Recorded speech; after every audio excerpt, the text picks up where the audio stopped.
Okay, Mochismo Eugene, welcome to another video from Exit Strategy. If you like this video, please give a thumbs up, subscribe if you haven't, and pass this video along if you believe it's going to be helpful for someone else. I would appreciate that. Okay, update.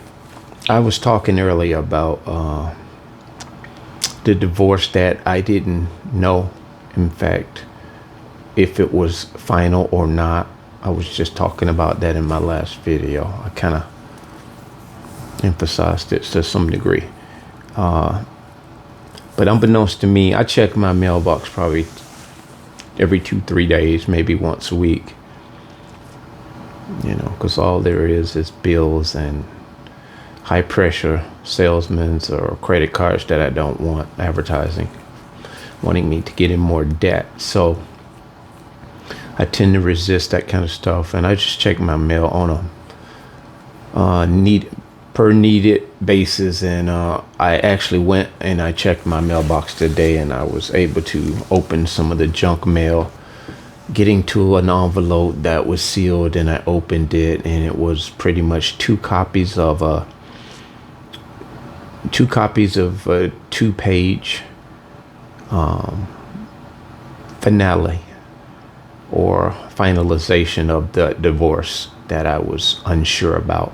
And it reads, as anyone who's been divorced before, it reads that it was no contest to it. I didn't appear.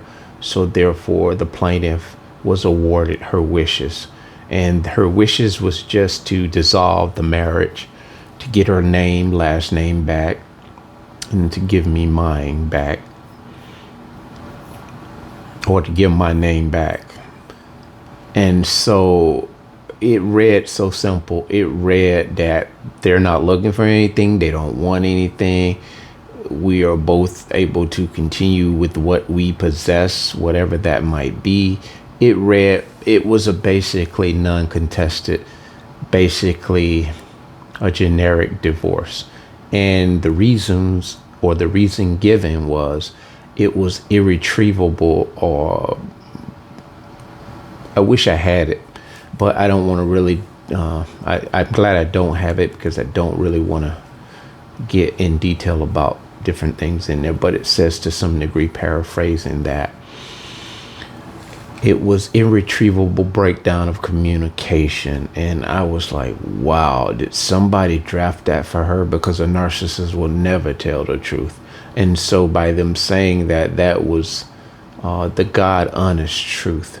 And that irretrievable breakdown of communication is what a no contact would do for your asses, narcissist. And I'm here to just tell you this, guys, not just so much the divorce, but I'm here to highlight that no contact is the most effective thing that you can adopt in your arsenal of defense once you awaken and become aware of what you've been dealing with by way of a narcissist. Once you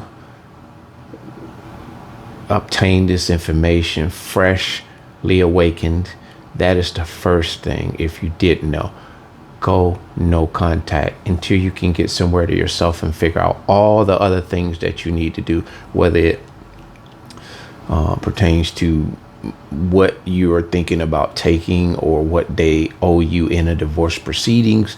Those preliminary things are not the most important thing. The most important thing is for you to get to safety. You have to act almost as though the house you and the narcissist are living in is on fire. Let them save themselves. You get your ass out of there. You get you some distance. You go into hiding if possible. You shut everything down. Even your closest friends, you just let them down easy and say, you know what? I'm going to go missing for about a month. Just giving you a heads up. Don't call the police. Don't be putting out no APB. Don't be giving the police a missing persons alert, because I ain't missing. I'm missing on purpose. And so that's what you have to do. And I was effective in that. Actually, I was living with the narcissist. Once I awakened, it was just a godsend for me to have obtained not only the information of narcissistic personality disorder abuse, but even in the shock, I was able to tap into some people that I would forever be grateful for. One of which was Dr. Carmen Bryant. Shortly thereafter, I happened upon Denzel Moss's channel and a few other people, because we all were waking up. These people I mentioned most often on my channel, we woke up around about 2020. End of 2019. I think we all were coming out of the fog in 2019. And believe it or not, it was just a blessing. And she was here before they shut the country down. And just when she left, they shut the country down 100%, where, you had limited movement. But the job that I had prior to her leaving, it was government. It was in the aerospace industry, where we were making parts and dealing with, metals. Much like the job I got fired from here in 22. So I got fired from the one that I was employed in with when the Narcissist in 2019. So it's just deja vu with that. But they were out of my house just before they shut that country down. And I look back and I say, wow, all of you all who were encamped with a narcissist during pandemic, and you were not able to get space between you and them, they probably killed you with that silent treatment, but it was more torture for them than it was for you, because they could not go out and fish for that supply. But they went underground. That's why a lot of them were exposed, because they were online. They had those side chicks and side dudes. They would leave the computer on at 3, 4 in the morning. Wife would get up, go to the bathroom. She'd see this light in the spare room, go in there, check. He's got the computer open to what he's been doing, either the porn site, or he was open to Facebook or some type of chat site where he was talking to the extra supplies. And a lot of domestic rose during the pandemic. And they don't even speak about that. But there were a few instances in this area where some correctional officers got caught up in a love triangle. And the one officer who was engaged to the female, he went over and caught her, or another CO, correctional officer, at her house. They had broken up. She broke it off or whatever. He thereby shot that male correctional officer, which they were all employed at Marcy Correctional, the same one that Robert Brooks was killed at.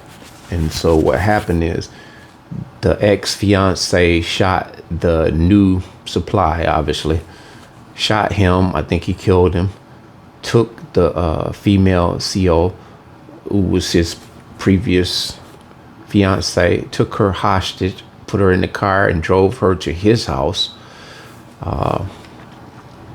And I want to say he killed himself, shot her and shot himself, but she survived.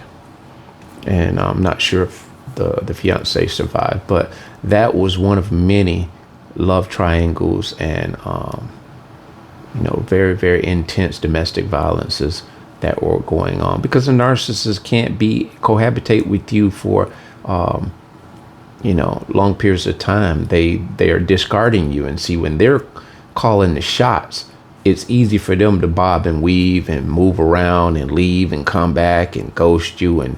But when the country shut down, there was nowhere they could go. And so that must have been pandemonium for them every single day living with you. So if you're in that relationship with a narcissist yet and still, and you have not exited the situation, I do want to encourage you, if you don't know what to do in any other way, until you can figure out just what you need to do wholeheartedly, go no contact. Even if you're living in the same house with them, because I was too, we were cohabitating still here. I went no contact. That means I shut it down. And they did not ask me not one time, why are you not talking to me? You know why? Because I had already exposed who I discovered they were to their brother. And I did that as a ploy because I knew he would go back and tell her. So what I'm saying to you, when I woke up, not only did I get the right information from some vital people, some instrumental people, I absorbed it, I sponged it, I got it. It really cracked the code. And I didn't hesitate. And I went on this campaign of just sponging and getting this information. I also used BetterHelp, which was the online counseling at the time. I think it was $45 a session. It's probably $400 a session now with inflation. But they didn't even have a commercial at that time, if I'm not mistaken. Now you'll see everybody and their grandmas going on there. It's just sensationalizing BetterHelp. But I think BetterHelp, it is something new when you can counsel and talk to someone online like we're doing right here, FaceTiming. It is really a different experience, and you can go in and log in and get an account, and they will cater a counselor to your particular liking or specifications. If you're a Christian, you want non-Christian, or you want someone who has biblical beliefs, not so much that they're Christian. You may want a Catholic belief. You may want someone who's just deals with different types of specifics of what you want from a counselor, because a lot of us Christian believers, we do want to know if that person is a believer in God. At least we want to know in their portfolio or their resume whether they're being honest about it or not. Most often they are being honest about it, I want to believe. So that helps aid in knowing that someone will pretty much be more on the same page that you are on. They share similar principles and beliefs and convictions and different things like that. So I did about 4 counseling sessions, and at the end of the 4th one or the 3rd one, she gave me the option of what she thought for me. She would give me some input, but she listened and she said, what do you think, how far, on what scale do you think you are as far as healing? How deeply did you think this abuse affected you on a scale? And so I was saying, I really was not with this individual that long. I married her in 7 months, 8 months, she was gone. So I didn't get to, she didn't get to destroy me in a big way like I want to believe she could have if there had been years and different things that we would have acquired together. So I hear stories like this and it breaks my heart. So I believe I was very fortunate. God was on my side in a major way.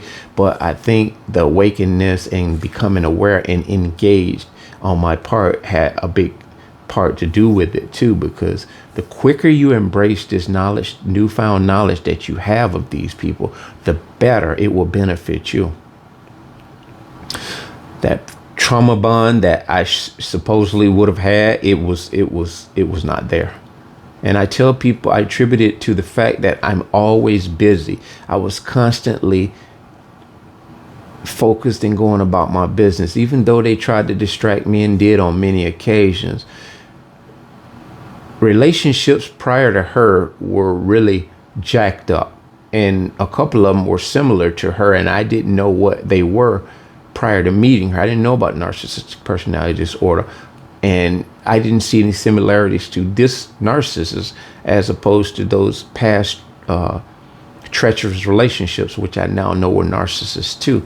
But I think with regards to the German girl that I had been involved with, plus I was in family court and still am with the twins' mom, it was just so many things coming at me, 1, 2, 3. And for the last decade or two, it's been erroneous situations with females that I believe are very, very disordered. And it's just been, It's just been the I don't want to say the pull of the roll of the dice, or the pick of the hat, but I think God had me on his mind when he allowed these things to happen to me in this journey, because it was well worth it. And so I know I'm going a little bit all over the place, but I know some of this may connect with some of you guys. I guess really to end this video, I'm just saying that I played my cards correctly. I did what I was instructed to do by some of these humble people that have gone before me, that have been affected by this disorder. They got the information, they passed it on. I embraced it, I gobbled it up, and 5 years later, I'm still gobbling it up, and I'm getting it out to you guys, because to much who has been given, much is required. So I believe if you've been given a lot, you want to give that back. And that's what I want to do in these videos. Give you back what has been so richly given to me. And that is the awareness, the education, and the insight, so you can elevate and educate yourself and live that life that God planned for you in the first place. And now the only additional thing you can add to that is you have the experience and the insight to be able to share with somebody else, because we see people out here in the world that are struggling. They are going through stuff that they have no idea what it is. They are calling it everything but what it is. You and I who know what it is, just pray God shows us and guides us in a way that we can kind of reach these people, because we know we can't just walk up to them and telling them you're dealing with a narcissist, you need to run like hell. That often is that keeps them stagnated, because they'll look at you like you crazy. And it would be phenomenal if that was the case. We could walk up and just tell somebody, if you don't get the hell away from them, they are going to destroy your life from the inside out. And you would be okay if somebody embraced that, but it is just not that world that we're living in. People are just hard pressed. They have to really, really see it to believe it. And even though they're living a living hell, for you to come along and cut through the chase, they're looking at you like, you don't really know my life. How can you know all of this? How can you know what they're going to do down the line? I've lived with them for 10 years. They haven't killed me yet. That kind of stuff. So I think that we are rarity, and we need to just, be humble enough to just be able to not hold back, share with other people, because you have to think about when you were in that situation, you had no idea about it. And somewhere along the way, that you were to be awakened.